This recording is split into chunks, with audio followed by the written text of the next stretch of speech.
The island of Japan was forbidden country to the West for 2.5 centuries. It was not always so. Before 1600, Japan had largely unrestricted trade with Spain, Portugal, and the Dutch.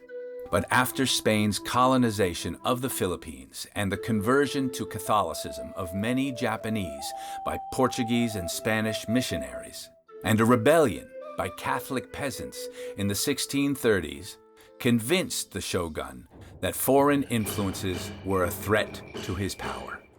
In 1636, the Tokugawa shogunate banned foreigners from entering Japan and most Japanese from leaving on pain of death. Only the Dutch, who aided in crushing the rebellion, were permitted to land merchant ships at Dejima, a man-made island in the harbor of Nagasaki. For the next 200 years, this would be the only point of contact between the West and Japan. But changes happening on the other side of the world would end Japan's isolation and change Japan itself. 13 British colonies in North America would declare their independence and form the United States of America. In the early 19th century, U.S. foreign trade grew by 400%. By 1803, American vessels outnumbered those of Britain and all other nations. Merchants did a busy trade with China, exchanging silver, American ginseng, and furs for tea, silk, nankeen cloth, and porcelain. But the route to China was long and potentially hazardous. When California became a state in 1850, San Francisco Bay gave the U.S. direct access to the Pacific. The whaling industry was an early beneficiary. By the 1840s, most of America's 600-ship whaling fleet hunted in Pacific waters. Large numbers of whales were discovered around the Bering Strait in the 1840s. More than 2,000 whales were caught there in 1850. As catches declined due to overhunting, the whaling fleet shifted to the Sea of Okhotsk, setting up confrontation with Japan. In 1846, the American whaler Lawrence foundered in a gale.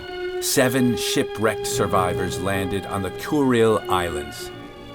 Local Ainu people turned them over to Japanese authorities, who transported them to Nagasaki, where they were taken to the local jail.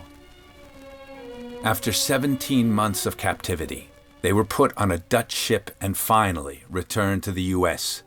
Their ordeal and the alleged Japanese mistreatment of 15 deserters from the whale ship Lagoda was the tipping point for U.S. President Millard Fillmore, who was already under pressure by America's merchants to open Japan. In the 1840s, U.S. maritime interests were at an all-time high. Ships from San Francisco were crossing the Pacific in the lucrative China trade. At the same time, steam power was steadily replacing wind power on U.S. ships. So coaling stations in the eastern Pacific were another reason to end Japan's isolation. President Fillmore decided to send a letter of Pacific overtures to the emperor. To assure serious consideration, it would be sent by Commodore Matthew Perry and a squadron of warships. The letter assured America's only goal was friendship and commerce, and the desire that any shipwrecked sailors be treated kindly and their property protected. In addition to desiring friendship, America desired access to Japanese ports for coal and provisions. Arriving in Edo Bay in July 1853, Perry's squadron of black-hulled, steam-powered warships threw the government into confusion. Perry ignored demands to leave until he delivered the president's letter, and as a warning not to resist, fired a 73-cannon salute with blanks in celebration of Independence Day. The local authorities finally decided accepting the letter would not compromise Japanese sovereignty. Perry told them he would return within a year for the emperor's response. Perry returned in March 1854 with a fleet of 8 black ships. After 3 months of negotiations, the Treaty of Kanagawa was signed, with Japan agreeing to the Americans' requests. America would now have access to ports for coaling their ships and provisioning them. Sailors looked forward to arriving at Japan after many months at sea, and especially when they landed at Nagasaki, which achieved fame as a liberty port, where they could live in style for little cost, and visit the district of Maruyama, known as the Pleasure Quarter, with its tea houses and geishas, where many more liberties were taken. Many tea houses were actually licensed brothels. The women in them indentured upon reaching puberty and considered dutiful daughters, helping to support their parents. There soon developed the institution of the treaty port, or Japanese marriage. Often called term marriage or marriage by the month, a contract arranged by a marriage broker for a specific period, after which both parties were free to remarry. For some, it was a way to get out of life in the tea houses. Once the treaty port marriage ended, the lucky ones could marry a Japanese man.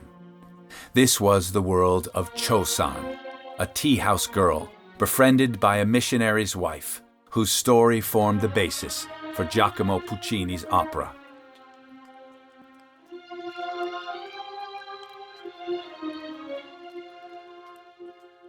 It has been an opera house staple since 1904 and is estimated to be the 6th most performed opera in the world.